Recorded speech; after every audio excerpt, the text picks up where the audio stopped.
Hello everyone, today in this video I am going to show you how to undo the sending of an email. So let's get started. First, log into your Gmail account and then compose mail and then click on send. Here on bottom left you can see undo option, just tap on it and email sending is undone. Now on top right corner click on settings icon and then select see all settings. And in the journal tab you have the option of undo send, in which you can set the send cancellation period to 5, 10, 20 or 30 seconds after we send the email.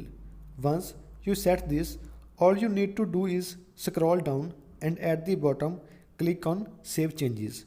Now when you send an email you will have that length of time to take email back and make changes before it's sent to that person. So that is how you can undo email in Gmail. I hope you like this video.